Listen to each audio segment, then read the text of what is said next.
괜찮습니다. 이 정도는 할 수 있어요.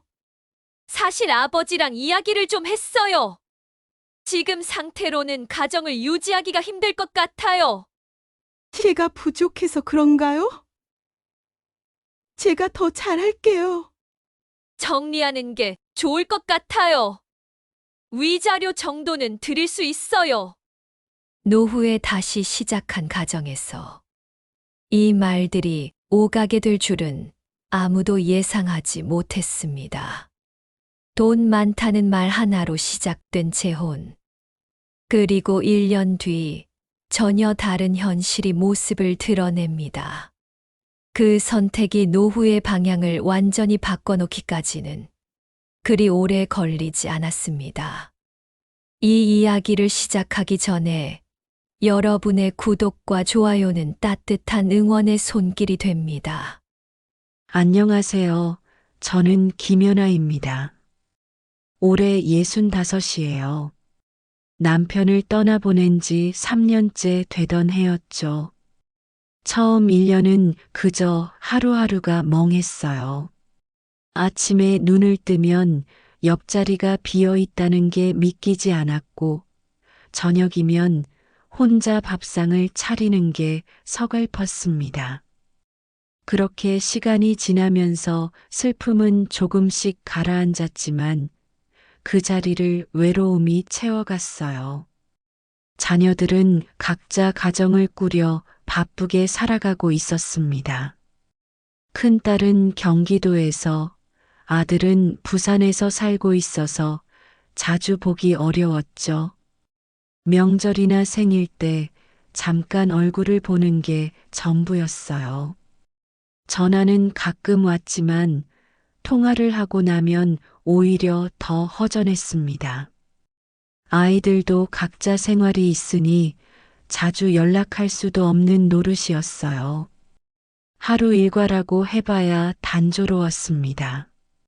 아침 6시에 일어나 혼자 식사를 하고 TV를 보거나 집안 정리를 하다가 점심을 먹었죠.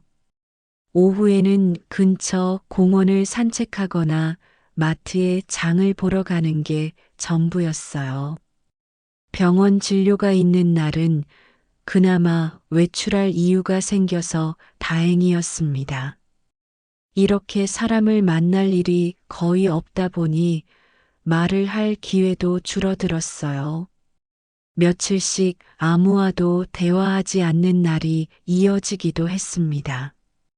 어느 날 저녁 혼자 저녁 뉴스를 보고 있는데 문득 이런 생각이 들었어요. 이대로 계속 살다가는 정말 사람과의 연결고리가 다 끊어지겠구나 싶었죠. 몸은 아직 건강한 편인데 이렇게 집에만 있으면 금방 늙어버릴 것 같았습니다. 더 늙기 전에 뭔가 해야겠다는 마음이 간절해졌어요. 다음 날 아침, 저는 동네 문화센터에 전화를 걸었습니다. 어떤 프로그램이 있는지 물어보니 실버댄스 모임이 있다고 했어요. 처음에는 춤이라니 낯설었지만 상담해 주시는 분이 친절하게 설명해 주셔서 용기를 냈죠. 나이 드신 분들이 많이 참여하시고 건강에도 좋고 사람도 만날 수 있다고 했습니다. 첫 수업날 저는 한참을 망설이다가 문화센터 문을 열었어요. 안으로 들어서니 저처럼 나이 드신 분들이 이미 여럿 모여 계셨습니다. 다들 편안한 옷차림으로 이야기를 나누고 계셨죠. 강사님이 반갑게 맞아주셨고 저는 구석자리에 조용히 자리를 잡았어요. 수업이 시작되고 음악이 흘러나왔습니다. 처음에는 동작을 따라하기가 어색하고 힘들었어요. 발을 헛디디기도 하고 박자를 놓치기도 했죠. 그런데 신기하게도 몸을 움직이고 있으니 기분이 조금씩 나아지는 게 느껴졌습니다. 오랜만에 사람들 사이에 있다는 것만으로도 마음이 따뜻해졌어요. 수업이 끝나고 몇몇 분들이 말을 걸어주셨습니다. 다들 비슷한 처지였어요. 혼자 사시거나 자녀들이 멀리 있거나 외로움을 달래려 나오신 분들이었죠. 저는 그날 오랜만에 사람들과 이야기를 나누며 웃었습니다. 집으로 돌아오는 길 발걸음이 한결 가벼웠어요. 이 모임이 제 삶에 작은 변화를 가져다 줄 거라는 예감이 들었습니다. 실버댄스 모임에 나간 지 한 달쯤 지났을 때였어요. 저는 그곳에서 자연스럽게 여러 사람들과 인사를 나누게 됐습니다. 그 중에서도 유독 눈에 띄는 분이 한 분 계셨죠. 70대쯤 되어 보이는 남자 어르신이었는데 항상 구석자리에서 조용히 수업을 듣고 계셨어요. 말수가 적고 점잖아 보이는 분이었습니다. 어느 날 쉬는 시간에 다른 회원분이 제게 말씀하셨어요. 저분은 매번 빠지지 않고 오시더라고요. 혼자 사시는 것 같던데 참 성실하신 분이에요. 저도 그분을 몇 번 본 적이 있었지만 직접 이야기를 나눠본 적은 없었습니다. 다만 수업 시간마다 열심히 따라 하시는 모습이 인상적이었죠.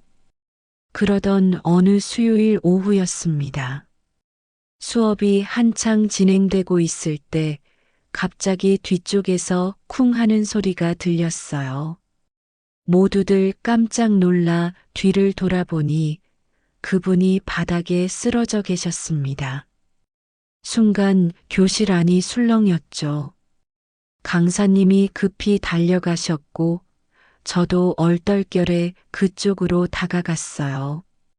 어르신, 괜찮으세요? 강사님이 다급하게 물으셨지만 대답이 없었습니다. 얼굴이 창백하게 질려 있었고 식은땀이 흐르고 계셨어요. 저는 당황스러웠지만 침착하게 행동해야 한다고 생각했습니다. 119 빨리 부르세요. 제가 옆에 계신 분께 말씀드렸죠. 다른 분이 재빨리 전화를 걸었습니다. 구급차가 올 때까지 저는 그분 곁에 앉아 있었어요. 손을 잡아드리니 차갑게 식어 있었습니다. 조금만 참으세요. 곧 구급차 올 거예요. 제가 말을 건네자 그분이 희미하게 눈을 뜨셨어요. 고통스러운 표정이었지만 제 손을 꾹 쥐셨습니다. 구급차가 도착했고 응급구조사분들이 그분을 들것에 옮겼어요. 저는 그냥 보낼 수가 없었습니다. 제가 같이 가겠습니다. 강사님께 말씀드리고 구급차에 동승했죠. 병원까지 가는 동안 그분은 계속 의식이 오락가락하셨어요. 저는 손을 놓지 않고 계속 말을 걸었습니다. 힘내세요. 곧 병원 도착해요. 응급실에 도착해서 의료진에게 인계한 후 저는 보호자 연락처를 물어보는 간호사분께 난처한 상황을 설명했어요. 저는 같은 모임에 다니는 사람일 뿐이고 보호자 연락처는 모릅니다. 다행히 그분 지갑에서 신분증과 함께 따님으로 보이는 분의 연락처가 적힌 메모지가 나왔습니다. 병원에서 연락을 취했고 저는 보호자가 오실 때까지 대기실에서 기다렸어요. 1시간쯤 지났을까요? 30대로 보이는 여성분이 급하게 들어오셨습니다. 아버지 어디 계세요? 제가 다가가서 상황을 설명해 드렸죠. 따님이신가요? 수업 중에 갑자기 쓰러지셔서 제가 함께 왔습니다. 따님은 황급히 고개를 숙이며 감사하다는 말씀을 하셨어요. 진료 결과 일시적인 저혈압과 탈수 증상이었다고 했습니다. 큰 문제는 아니었지만 나이를 고려해 하루 입원 관찰을 권유받으셨다고 하더군요. 따님이 입원 수속을 밟는 동안 저는 병실로 옮겨진 그분을 잠깐 뵈러 갔어요. 의식을 회복하신 그분이 저를 알아보시더니 미안하다는 표정을 지으셨습니다. 덕분에 큰일 안 당했습니다. 정말 감사합니다. 그분이 힘없는 목소리로 말씀하셨어요. 아니에요. 당연한 일했을 뿐이에요. 푹 쉬세요. 제가 대답하자 그분이 약하게 미소 지으셨죠. 그때 따님이 들어오셔서 다시 한번 감사 인사를 하셨습니다. 저는 괜찮다며 조심히 모시라는 말을 남기고 병원을 나왔어요. 며칠 후 모임에 나갔을 때 그분은 아직 나오지 않으셨습니다. 건강을 회복 중이시겠거니 생각했죠. 그런데 그날 저녁 낯선 번호로 전화가 걸려왔어요. 여보세요? 저 그때 쓰러졌던 사람입니다. 그분의 목소리였어요. 많이 좋아지신 것 같았습니다. 몸은 좀 어떠세요? 제가 물었죠. 덕분에 많이 나았습니다. 그때 정말 고마웠어요. 제대로 인사도 못 드렸네요. 그분은 정중하게 말씀하셨어요. 저희는 잠시 통화를 나눴습니다. 혼자 사신다는 것, 따님이 가끔 들른다는 것, 건강 관리를 소홀히 했다는 반성 같은 이야기들이었죠. 그 일을 계기로 저희는 자연스럽게 연락을 주고받게 됐습니다. 모임에서 만나면 인사를 나누고 가끔 쉬는 시간에 짧은 대화를 나눴어요. 별다른 이야기는 아니었습니다. 날씨 이야기, 건강 이야기, 그날 배운 동작에 대한 이야기 정도였죠. 하지만 그렇게 누군가와 자연스럽게 이야기를 나누는 게 저에게는 오랜만이었습니다. 외롭지 않은 시간이 조금씩 늘어가는 기분이었어요. 그렇게 몇 달이 흘렀습니다. 저희는 모임이 끝나면 가끔 근처 카페에서 차를 마시기도 했어요. 처음에는 서먹했지만 시간이 지나면서 서로의 이야기를 조금씩 나누게 됐죠. 그분 성함은 최동식이라고 하셨습니다. 아내를 오래전에 여의고 혼자 지내온 세월이 10년이 넘는다고 하셨어요. 저와 비슷한 처지였습니다. 혼자 지내는 게 익숙해지긴 했는데 가끔은 정말 외롭습니다. 어느 날 차를 마시며 그분이 조심스럽게 말씀하셨어요. 저도 고개를 끄덕였죠. 저도 그래요. 아무리 익숙해져도 외로움은 사라지지 않더라고요. 저희는 서로를 이해했습니다. 같은 아픔을 겪어본 사람만이 알 수 있는 공감대가 있었어요. 남편을 먼저 보낸 슬픔, 자녀들이 멀리 있는 외로움, 혼자 늙어가는 두려움까지 모든 게 닮아 있었습니다. 그분은 점점 자신의 이야기를 더 꺼내놓기 시작했습니다. 젊었을 때 작은 건물을 장만했고 그걸 오랫동안 임대를 주면서 생활해 왔다고 하셨어요. 노후 걱정은 크게 안 해도 됩니다. 매달 임대료가 나오니까요. 그분의 말에 저는 안정적인 생활을 하고 계시는구나 생각했습니다. 경제적 여유가 있으신 분처럼 보였어요. 저처럼 노후 자금 걱정을 하지 않아도 되는 처지라니 부럽기도 했습니다. 관계는 생각보다 빠르게 깊어졌습니다. 저희는 일주일에 서너 번씩 만나게 됐고 전화 통화도 잦아졌죠. 그분은 늘 정중하고 배려심이 있었어요. 제가 아프다고 하면 약을 사다 주시기도 했고, 날씨가 추우면 따뜻한 차를 준비해 오시기도 했습니다. 모임 끝나고 집까지 바래다 주시는 일도 잦아졌어요. 저도 모르게 그분에게 의지하게 됐습니다. 오랜만에 누군가의 따뜻한 관심을 받으니 마음이 녹아내리는 것 같았어요. 어느 날 저녁 그분이 조심스럽게 말을 꺼내셨습니다. 저와 함께 지내는 건 어떻겠습니까? 그 순간 저는 놀라서 그분을 쳐다봤어요. 재혼 이야기였습니다. 혼자 늙어가기엔 우리 둘 다 너무 외롭지 않습니까? 서로 의지하면서 살면 좋을 것 같습니다. 그분의 말에 저는 한동안 말을 잇지 못했죠. 예상하지 못한 제안이었지만 마음 한편으로는 이미 그런 생각을 하고 있었던 것 같기도 했습니다. 집으로 돌아와서도 그 말이 머릿속을 떠나지 않았습니다. 재혼이라는 게 쉬운 결정은 아니었어요. 하지만 이대로 계속 혼자 살아가는 것도 두려웠습니다. 나이가 들수록 건강도 나빠질 텐데 아무도 없이 쓰러지면 어쩌나 하는 불안이 컸죠. 경제적으로도 넉넉하지 않았어요.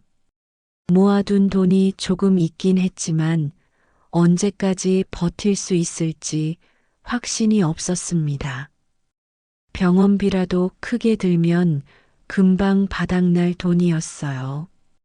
며칠을 고민한 끝에 저는 자녀들에게 전화를 걸었어요. 엄마가 재혼을 생각하고 있어. 큰딸은 놀라면서도 제 뜻을 존중한다고 했습니다. 엄마가 외로우신 거 아는데 좋은 분 만나셨으면 좋겠어요. 행복하세요.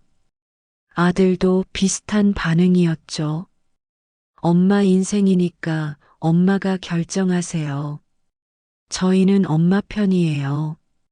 자녀들의 이해에 마음이 조금 놓였습니다. 저는 그분께 긍정적인 답을 드렸어요. 함께 지내보겠습니다. 그분은 정말 기뻐하셨습니다. 저희는 간소하게 혼인신고를 했고, 저는 새 출발을 준비했죠. 그분 집으로 들어가기로 했습니다. 제가 살던 집은 정리하고 자녀들에게는 제가 모아둔 돈을 미리 나눠줬어요. 결혼 생활에 제 돈을 가져가는 게 부담스러웠고 자녀들에게 미리 줄 수 있어서 마음도 편했습니다. 새 집으로 이사하던 날 저는 기대 반 걱정 반이었어요. 낯선 곳에서 새로운 생활을 시작한다는 게 쉽지는 않았지만 더 이상 혼자가 아니라는 생각에 안도감이 들었습니다. 그분은 집안 곳곳을 보여주시며 편하게 지내라고 하셨어요. 이제 우리 집입니다. 마음 편히 계세요. 그 말에 저는 감사한 마음이 들었습니다. 노후를 함께 의지하며 살 수 있겠구나 싶었죠. 결혼 생활이 시작되고 처음 몇 달은 평온했습니다. 그분은 아침에 일어나면 산책을 다녀오셨고 저는 집안일을 하며 하루를 보냈어요. 함께 식사를 하고 저녁에는 TV를 보거나 이야기를 나누는 일상이 이어졌죠. 혼자 지낼 때와는 확실히 달랐습니다. 누군가와 함께 밥을 먹고 말을 나눌 수 있다는 것만으로도 마음이 든든했어요. 동네 사람들도 저를 그분의 아내로 대했습니다. 마트에서 장을 보면 사모님 오셨어요? 하고 인사를 건네는 분들이 있었고 이웃들도 반갑게 말을 걸어왔어요. 저는 그런 대우가 낯설면서도 좋았습니다. 혼자 살 때는 그저 혼자 사는 할머니였지만 이제는 누군가의 배우자로 인정받는다는 게 안정감을 줬죠. 그분은 집안일을 제게 맡기셨어요. 당신이 집안일을 맡아주니 편하오. 저는 당연한 일이라고 생각했습니다. 함께 살기로 했으니 제 역할을 하는 게 맞다고 여겼죠. 아침 식사 준비부터 청소, 빨래, 저녁 준비까지 하루 일과가 바빠졌지만 불만은 없었어요. 오히려 할 일이 있다는 게 좋았습니다. 혼자 살 때는 하루가 무료하고 길었는데 이제는 시간이 금방 지나갔으니까요. 그분은 가끔 건강이 좋지 않을 때가 있었습니다. 혈압약을 챙겨 드셔야 했고 소화가 잘 안 된다며 식사를 거르실 때도 있었어요. 저는 그럴 때마다 신경을 썼습니다. 약 드셨어요? 죽이라도 좀 드세요. 제가 챙기면 그분은 고맙다는 표정을 지으셨죠. 저도 나름대로 남편을 돌보는 아내 역할을 하고 있다는 생각에 보람을 느꼈습니다. 이따금 따님이 집에 들르셨어요. 그럴 때마다 저는 조금 긴장됐습니다. 따님은 항상 정중했지만 어딘가 거리를 두는 느낌이 있었어요. 아버지 건강은 어떠세요? 하고 저에게 물으시면 저는 최근 상태를 자세히 말씀드렸죠. 따님은 고개를 끄덕이며 듣기만 하셨습니다. 제 이야기에 크게 관심을 보이지는 않으셨어요. 주말이면 근처 공원을 산책하기도 했고 가끔 외식을 하러 나가기도 했습니다. 당신 덕분에 혼자 있을 때보다 훨씬 좋소? 그분이 그렇게 말씀하실 때마다 저는 뿌듯했어요. 실버댄스 모임도 계속 나갔습니다. 이제는 부부로 함께 참석했죠. 모임 사람들이 두 분 보기 좋아요. 하고 말할 때마다 저는 쑥스러우면서도 기분이 좋았어요. 경제적으로도 걱정이 없었습니다. 그분이 생활비를 주셨고 저는 그 돈으로 장을 보고 집안을 꾸렸어요. 제 통장에는 거의 손을 대지 않았습니다. 자녀들에게 미리 나눠준 것 외에 남은 돈은 그대로 두고 있었죠. 그분도 제 돈에 대해 묻지 않으셨고 저도 그분의 재산에 대해 자세히 알지 못했습니다. 서로 그런 이야기는 하지 않았어요. 그러던 어느 날이었습니다. 그분이 아침 산책을 나갔다가 돌아오시더니 얼굴이 창백하셨어요. 어디 불편하세요? 제가 물었지만 그분은 괜찮다며 손을 저으셨습니다. 하지만 그날 저녁 식사 중에 갑자기 가슴을 움켜쥐시며 쓰러지셨어요. 여보, 여보. 저는 다급하게 그분을 흔들었지만 반응이 없었습니다. 손이 떨렸지만 침착하게 119에 전화를 걸었죠. 구급차가 오기까지의 시간이 너무나 길게 느껴졌습니다. 병원에서 나온 진단은 심근경색이었어요. 다행히 빠르게 응급처치를 받아 큰 위험은 넘겼지만 장기 치료가 필요하다고 했습니다. 의사 선생님은 당분간 안정을 취하셔야 하고 꾸준한 관리가 필요합니다. 라고 말씀하셨어요. 저는 그 말을 듣고 앞으로 어떻게 해야 할지 막막했습니다. 병원과 집을 오가며 간병을 시작해야 했죠. 퇴원 후 집에서의 생활은 완전히 달라졌습니다. 그분은 침대에 누워 계시는 시간이 많아졌고, 저는 하루 종일 그분을 돌보는데 매달렸어요. 약을 시간 맞춰 챙겨드리고, 식사도 소화가 잘 되는 음식으로 따로 준비해야 했습니다. 밤에도 제대로 잠을 자기 어려웠죠. 혹시라도 그분이 불편해하실까봐 신경이 곤두서 있었으니까요. 병원 진료는 일주일에 2~3번씩 있었습니다. 택시를 타고 병원에 가서 진료를 받고 약을 타서 돌아오는 일이 반복됐어요. 진료비며 약값이 만만치 않았지만 그분이 생활비 통장에서 쓰라고 하셨습니다. 저는 영수증을 꼼꼼히 챙겨두며 지출을 관리했죠. 그분의 건강이 빨리 회복되기만을 바랐습니다. 그런데 그분이 쓰러진 뒤로 따님의 방문이 잦아졌습니다. 처음에는 아버지 건강을 걱정하는 마음이겠거니 생각했어요. 아버지 상태가 어때요? 약은 잘 드시고 계세요? 따님은 올 때마다 저에게 세세하게 물으셨습니다. 저는 최근 상태를 자세히 설명해 드렸죠. 어제는 죽을 한 그릇 드셨고, 오늘 아침에는 약을 잘 드셨어요. 하지만 시간이 지나면서 따님의 태도가 조금씩 달라지는 게 느껴졌습니다. 집안 곳곳을 살피시며 집안 관리는 어떻게 하고 계세요? 하고 물으시더니 냉장고를 열어보시기도 하고 서랍을 확인하시기도 했어요.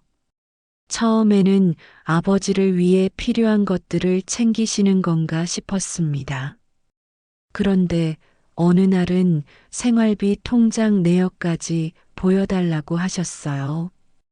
요즘 병원비가 많이 나가는 것 같아서요. 제가 확인 좀 해볼게요. 따님의 말에 저는 당황스러웠지만 거절할 수도 없었습니다. 통장을 건네드리자 따님은 한참 내역을 들여다보시더니 앞으로는 큰 지출이 있으면 저한테 먼저 말씀해 주세요. 라고 하셨어요. 저는 그저 네, 알겠습니다. 라고만 대답할 수 있었죠. 그 이후로 따님은 집안 살림에 점점 더 깊이 개입하기 시작했습니다. 이건 왜 샀어요? 이렇게 비싼 걸 살 필요가 있나요? 제가 장을 봐온 물건들을 하나하나 확인하시며 지적하셨어요. 저는 변명하듯 설명해야 했습니다. 아버님이 좋아하시는 과일이라서요. 이 약은 의사 선생님이 추천하셔서 샀어요. 제 말을 듣고 나서야 따님은 고개를 끄덕이셨지만 표정은 여전히 못마땅해 보였습니다. 어느 날 집에 돌아오니 거실에 CCTV가 설치되어 있었습니다. 깜짝 놀라 따님에게 물었죠. 이건 왜 다르신 거예요? 따님은 태연하게 대답하셨어요.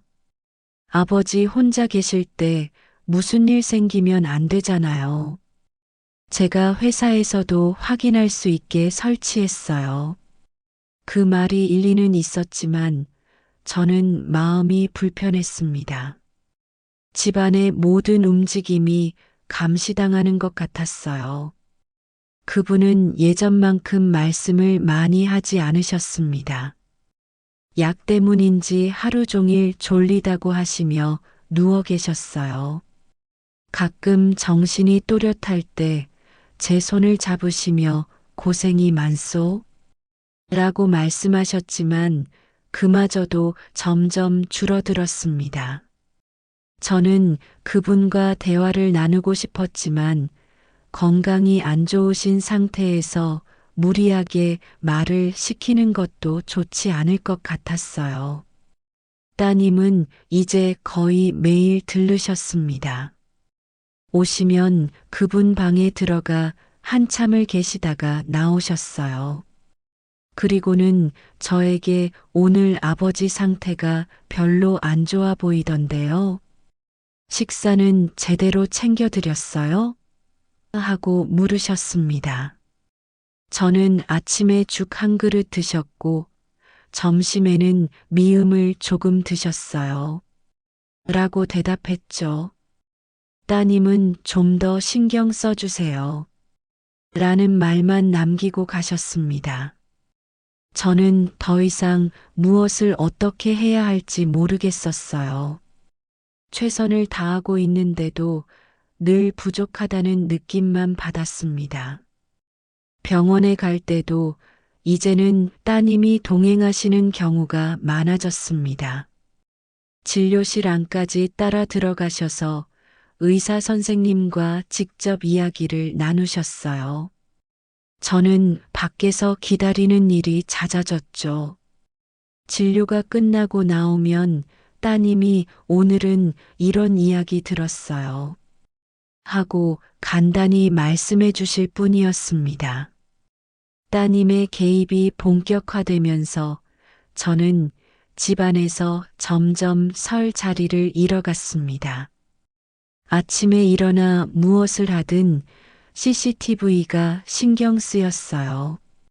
저녁에 TV를 보고 있어도 어딘가에서 누군가 지켜보고 있다는 생각이 들어 편할 수가 없었습니다.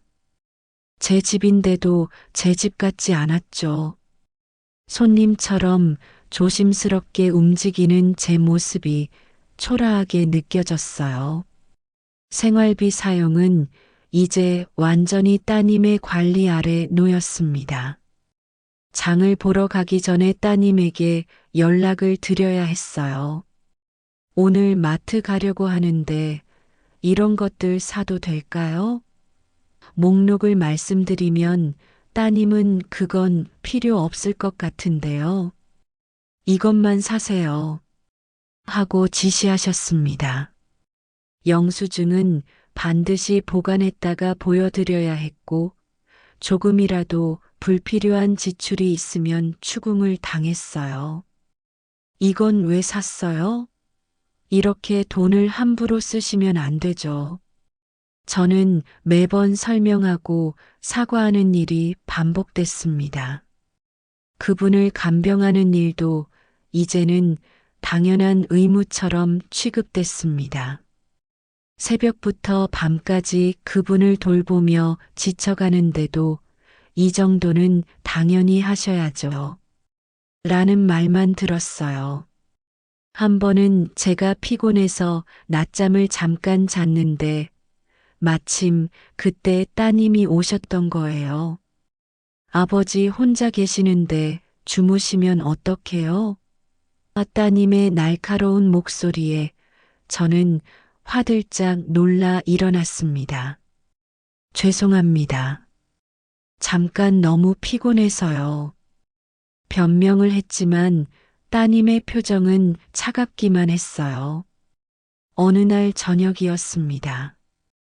따님이 오셔서 그분과 한참을 이야기하시더니 저를 부르셨어요.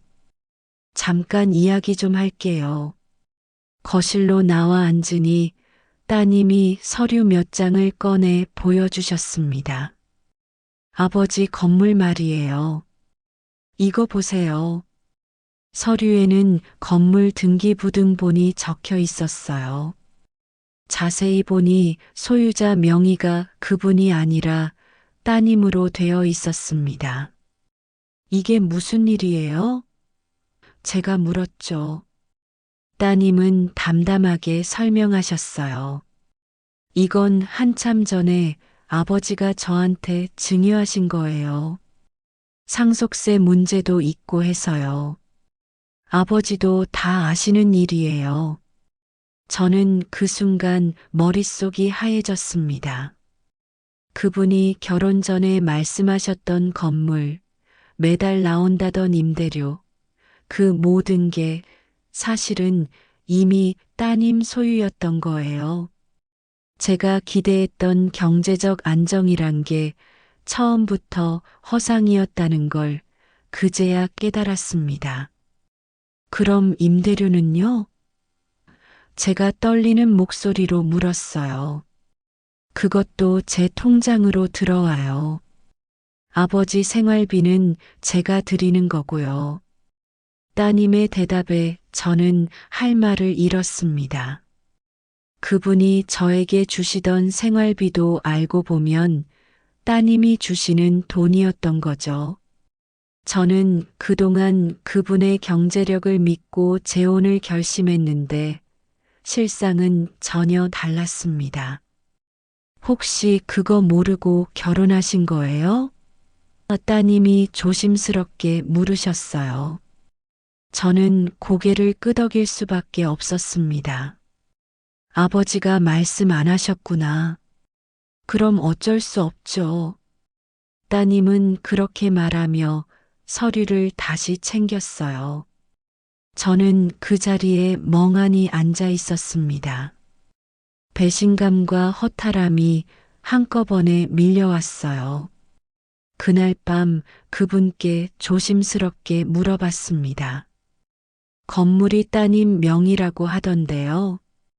그분은 잠시 멈칫하시더니 그게 세금 문제도 있고 해서 일찍 넘긴 거요. 라고 대답하셨어요.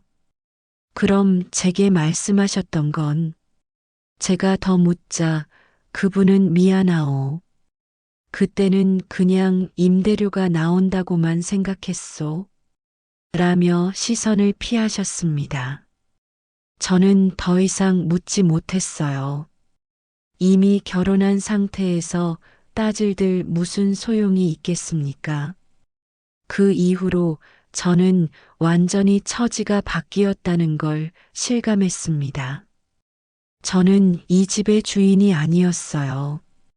그저 그분을 돌보는 사람일 뿐이었죠. 따님은 집안의 모든 걸 관리했고 저는 그저 시키는 대로 움직이는 사람이 됐습니다. 실버댄스 모임도 이제는 나갈 수 없었어요. 아버지 두고 어디 가시려고요? 따님의 그 한마디에 저는 모임을 그만둘 수밖에 없었습니다. 혼자 방에 앉아 있으면 눈물이 났어요. 외로움을 피하고 안정된 노후를 꿈꾸며 결혼했는데 지금은 오히려 더 외롭고 불안했습니다. 제 돈은 자녀들에게 미리 나눠줘서 손에 남은 게 별로 없었고 이 집에서의 제 위치는 점점 좁아지고 있었어요. 나가자니 갈 곳도 마땅치 않았고 그렇다고 이대로 있자니 숨이 막혔습니다. 어떻게 해야 할지 막막하기만 했어요. 그분의 건강은 점점 더 나빠졌습니다. 약을 드셔도 차도가 없었고 병원에 갈 때마다 의사 선생님은 심각한 표정으로 상태를 설명하셨어요. 환자분 상태가 좋지 않습니다. 가족분들이 더 신경 쓰셔야 해요. 그 말을 들을 때마다 저는 가슴이 철렁했지만 제가 할 수 있는 건 그저 곁에서 돌보는 것뿐이었습니다. 밤낮 없이 그분을 간병했지만 회복되는 기미는 보이지 않았어요. 그분은 이제 혼자 움직이기도 힘들어 하셨습니다. 화장실을 가는 것도 제가 부축해야 했고 식사도 제대로 하지 못하셨어요. 말씀도 어눌해지셨고 가끔은 저를 알아보지 못하실 때도 있었습니다. 당신 누구요? 그분이 그렇게 물으실 때마다 저는 가슴이 미어졌어요. 저예요. 부인이에요. 제가 대답하면 그분은 잠시 멍하니 저를 보다가 다시 눈을 감으셨습니다. 따님은 이제 거의 매일 오셨고 그분과 단둘이 있는 시간이 길어졌습니다. 문이 닫혀 있어서 무슨 이야기를 나누시는지는 알 수 없었지만 나올 때마다 따님의 표정은 무거웠어요. 어느 날은 방에서 나오시더니 저를 보며 힘드시죠? 많이 지치셨을 것 같은데요. 라고 말씀하셨습니다. 처음으로 따님이 저를 걱정하는 말을 하시는 것 같아 조금 놀랐어요. 괜찮습니다. 이 정도는 할 수 있어요. 제가 대답하자 따님은 잠시 망설이시더니 말을 이었어요. 사실 제가 아버지랑 이야기를 좀 했어요. 아버지 상태가 이렇게 안 좋으신데 계속 이렇게 집에서 계시는 게 맞는지 모르겠어요. 저는 따님이 무슨 말을 하려는 건지 짐작이 갔지만 애써 모른 척 했습니다. 그럼 요양병원 같은 데를 알아보시려는 건가요? 그것도 생각해 봤는데요. 따님은 말을 멈췄다가 다시 입을 열었어요. 솔직히 말씀드리면 아버지가 지금 상태에서 가정을 유지하는 게 힘들 것 같아요. 아버지도 부담스러워 하시고요. 저는 그 말의 의미를 정확히 알아들었습니다. 이혼을 말씀하시는 거였어요.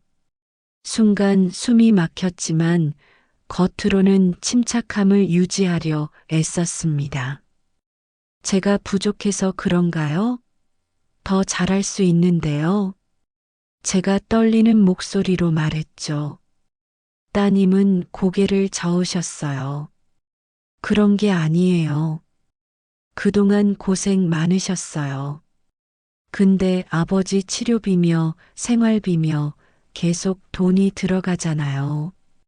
솔직히 말하면 지금 상황이 저희한테도 부담이 커요. 따님의 말은 완곡했지만 의미는 분명했습니다. 더 이상 저를 이 집에 둘 수 없다는 거였어요. 그럼 제가 어떻게 하면 되나요? 제가 물었습니다. 따님은 미안한 표정을 지으셨어요. 아버지랑 이야기해서 정리를 하는 게 좋을 것 같아요. 물론 위자료 같은 건 드릴 수 있어요. 위자료라는 단어가 귓가에 울렸습니다. 결국 돈으로 정리하겠다는 이야기였죠. 저는 아무 말도 할 수 없었어요. 제가 무슨 말을 해봐야 바뀔 게 없다는 걸 알았으니까요. 며칠 후 따님이 서류를 들고 오셨습니다. 이혼 합의서였어요. 아버지도 동의하셨어요. 여기 서명만 하시면 됩니다. 저는 그분 방으로 들어가 확인하고 싶었지만 따님이 막아섰어요. 아버지 지금 주무세요. 깨우시면 안 돼요. 저는 할 수 없이 거실로 돌아와 서류를 내려다봤습니다. 한 장 한 장 읽어 내려가는데 눈물이 흘렀어요. 결혼한 지 1년도 채 되지 않았습니다. 외로움을 피하려고 안정된 노후를 꿈꾸며 시작한 결혼이었는데 이렇게 끝나는 거였어요. 제가 모아둔 돈은 자녀들에게 미리 나눠줬고 손에 남은 건 얼마 되지 않았습니다. 이 나이에 다시 혼자가 된다는 게 두려웠지만 그렇다고 여기 남아있을 수도 없었어요. 저는 떨리는 손으로 서류에 서명을 했습니다. 현명한 선택하셨어요. 따님이 서류를 챙기며 말씀하셨어요. 위자료는 일주일 안에 입금해 드릴게요. 짐 정리하시는데 한 달 정도는 드릴 수 있어요. 한 달이라는 기한이 주어졌습니다. 그 안에 새로운 거처를 찾아야 했어요. 저는 고개를 끄덕일 수밖에 없었습니다. 그날 밤 혼자 방에 앉아 있었습니다. 그분은 자기 방에서 주무시고 계셨고, 저는 이제 남이 될 사람과 한 집에 있다는 게 낯설었어요. 어떻게 이렇게 됐을까? 분명 행복해질 거라고 믿었는데, 결국 더 큰 외로움만 안게 됐습니다. 창밖을 보니 어둠만 가득했어요. 제 앞날도 그 어둠처럼 막막하게 느껴졌습니다. 하지만 어쩌겠어요. 받아들이고 다시 시작해야죠. 저는 깊은 한숨을 내쉬며 다음날 부동산을 알아보기로 마음먹었습니다. 한 달이 정말 빠르게 지나갔습니다. 저는 그 시간 동안 작은 월세방을 알아봤어요.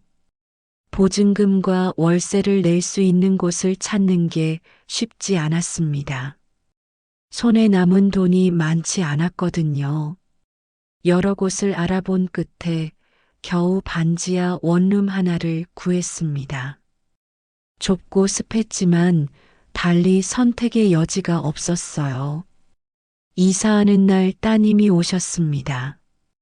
필요한 거 있으면 말씀하세요. 정중한 말씀이었지만 저는 아무것도 요구하고 싶지 않았어요. 제가 가져온 짐만 챙겨서 나갔습니다. 그분 방문 앞에서 잠시 멈춰 섰습니다. 인사라도 드리고 싶었지만 문은 굳게 닫혀 있었어요. 노크를 할까 망설이다가 그냥 돌아섰습니다. 어차피 이별은 이미 끝난 거였으니까요. 새 집에 짐을 풀고 앉으니 눈물이 났습니다.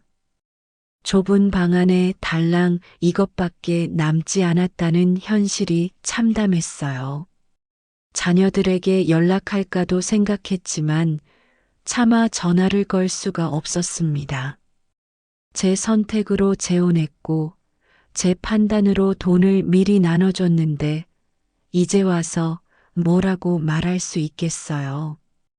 아이들한테 걱정만 끼치고 싶지 않았습니다. 일주일쯤 지났을 때 따님이 약속했던 위자료가 입금됐습니다. 금액을 확인하고는 한숨이 나왔어요. 생각보다 적었지만 받을 수 있는 것만 해도 다행이라고 생각해야 했습니다. 이 돈으로 당장 몇 달은 버틸 수 있을 것 같았어요. 하지만 그 이후는 막막했습니다. 일을 해야 했어요. 구인 광고를 찾아봤습니다. 제 나이에 할 수 있는 일이 많지 않았어요. 식당 설거지, 청소일, 전단지, 돌리기 같은 것들이었죠. 여러 곳에 전화를 걸었지만 나이를 말하면 대부분 난색을 표했습니다. 죄송한데 좀 젊은 분을 찾고 있어서요. 그 말을 들을 때마다 가슴이 무너졌어요. 그러다 동네 작은 식당에서 주방 보조일을 구한다는 걸 봤습니다. 찾아가서 사장님께 말씀드렸어요. 일 열심히 하겠습니다. 한 번만 기회 주세요. 사장님은 저를 위아래로 훑어보시더니 힘들어도 괜찮으세요? 하고 물으셨습니다. 네, 괜찮습니다. 저는 단호하게 대답했죠. 그렇게 일을 시작하게 됐습니다. 일은 정말 힘들었습니다. 아침 7시에 출근해서 저녁 9시까지 일했어요. 설거지를 하고 재료를 손질하고 주방 청소를 했습니다. 허리가 아프고 다리가 퉁퉁 부었지만 쉴 수 없었어요. 이 일을 잃으면 당장 생활이 어려워지니까요. 집에 돌아오면 몸을 가누기 힘들 정도로 지쳤지만 그래도 일이 있다는 게 감사했습니다. 한 달에 한 번 정도 자녀들에게 전화가 왔습니다. 엄마 잘 지내세요? 응, 잘 지내고 있어. 저는 아무렇지 않은 척 대답했어요. 재혼 생활이 끝났다는 이야기는 하지 않았습니다. 아이들이 걱정할까 봐요. 바쁘니까 자주 연락 못 할 거야. 너희도 건강하게 잘 지내고. 통화를 끊고 나면 외로움이 밀려왔지만 참아야 했습니다. 어느 날 저녁 일을 마치고 집으로 돌아오는 길이었습니다. 거리를 걷다가 문득 실버댄스 모임을 하던 문화센터 앞을 지나게 됐어요. 안을 들여다보니 익숙한 얼굴들이 보였습니다. 다들 즐겁게 춤을 추고 계시더라고요. 저도 한때는 저렇게 웃으며 지냈었는데 지금은 완전히 다른 삶을 살고 있었습니다. 집으로 돌아와 작은 방에 앉았습니다. 좁은 공간이지만 이제는 조금 익숙해졌어요. 거울을 보니 1년 사이에 제 얼굴이 많이 늙어 있었습니다. 주름이 깊어지고 머리카락도 더 휘어졌어요. 외로움을 피하고 안정된 노후를 꿈꾸며 시작한 재혼이었는데 결과는 이렇게 됐습니다. 돌이켜 생각해보면 제가 너무 조급했던 것 같아요. 상대방에 대해 충분히 알아보지도 않고 경제적 안정만 믿고 결혼을 결심했죠. 건물이 누구 명의인지, 실제 재산 상황이 어떤지 제대로 확인하지 않았어요. 따님과의 관계도 미리 생각했어야 했는데 그냥 잘 지낼 수 있을 거라고만 생각했습니다. 제 판단이 얼마나 안일했는지 이제야 깨달았어요. 하지만 후회한들 무엇이 달라질까요? 이미 지나간 일이고 지금은 받아들이고 살아가는 수밖에 없습니다. 식당 일을 하면서 하루하루 버티고 있어요. 힘들지만 포기할 수는 없습니다. 아직 살아야 할 날들이 남아 있으니까요. 창밖을 보니 거리에 불이 하나둘 켜지고 있었습니다. 저도 내일을 위해 일찍 자야 했어요.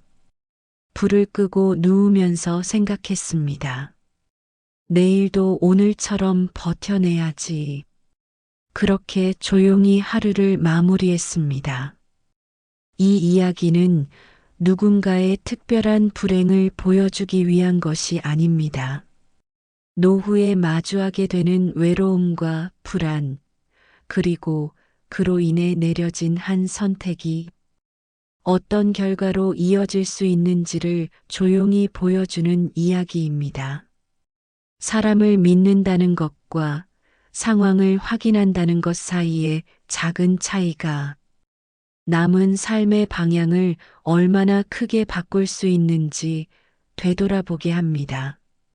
이 사연이 각자의 자리에서 노후를 준비하는 모든 분들께 잠시 멈춰 생각해 볼 계기가 되기를 바랍니다. 오늘 이야기가 조금이라도 흥미로우셨다면 구독과 좋아요 부탁드립니다.